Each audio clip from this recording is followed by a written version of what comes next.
Celeste is a game known for its tight platforming, amazing music, and emotional story. But to me, I know it best for its speedrunning and culture within the community. It's no secret that the developers also share a love for speedrunning, as it is all over this game's identity. However, as someone who sped-ran the game multiple times, I want to take a look at Celeste Chapter 1A for Second City and see just how this level teaches returning players how to speedrun the game. Chapter 1A is the first level in the game, and as such, is quite simple. As you may have noticed, the progression from screen to screen is largely only going to be either to the right, up, or both. And that's true of the whole map itself, seeing as the layout of the entire level goes up and to the right across all major rooms. What this does is guide the player naturally to the end, and makes the goal simple for the player to understand how to get to quickly. And if that's not enough, every so often there are some white and red road signs that stand out against the blue background to also help tell the player where they need to go. 1A's screens are also designed with this open-endedness. Screens usually have multiple ways of going about them. Take this screen, for example, with this flying strawberry.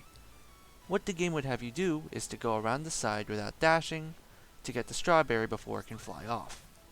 However, with a well-timed wall kick, a common speedrunning technique learned later in the game, not only do you get the strawberry before it can fly off, but you can shave a good amount of time spent in this room by taking a shortcut. And much later into the level, we can see another example of this. Instead of going up to bring down the falling block to allow us to get onto the crumbling platform, what we can do is simply just use a technique called a wave dash to get through to the crumbling platform in a much faster manner. 1A has multiple of these shortcuts throughout the entire level, and this openness and this simplistic progression allows the player to find different ways to progress through the level and experiment with different ways to go faster. And while techniques like the wall kick are learned at much later parts of the game, a player going back for collectibles such as crystal hearts, the cassette tapes, or strawberries might not want to waste time in these rooms.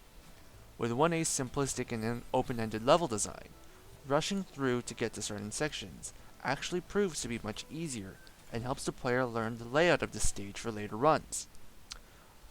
Another way that 1A helps teach Celeste speedrunning is through the level's main mechanic, traffic light blocks. When it accelerates, the momentum that Madeline gains can shoot her across a room. This method of transportation is used multiple times throughout the game and is required to get through on a normal playthrough.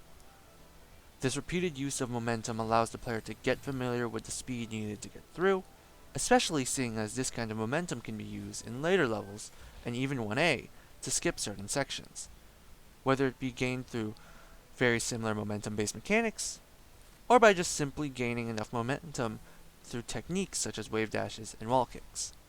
Overall, Celeste's first level serves double duty. The simplistic and open-ended level design allows new players to learn the game and its controls, but moreover, it allows experienced players to experiment with the intricacies of the game's movement in a safe, non-punishing environment, while naturally guiding them through the fastest way to beat the level. And even the mechanics in the level emphasize the speed performed in runs and teaches the player how to better utilize momentum and mechanics like those found in 1A.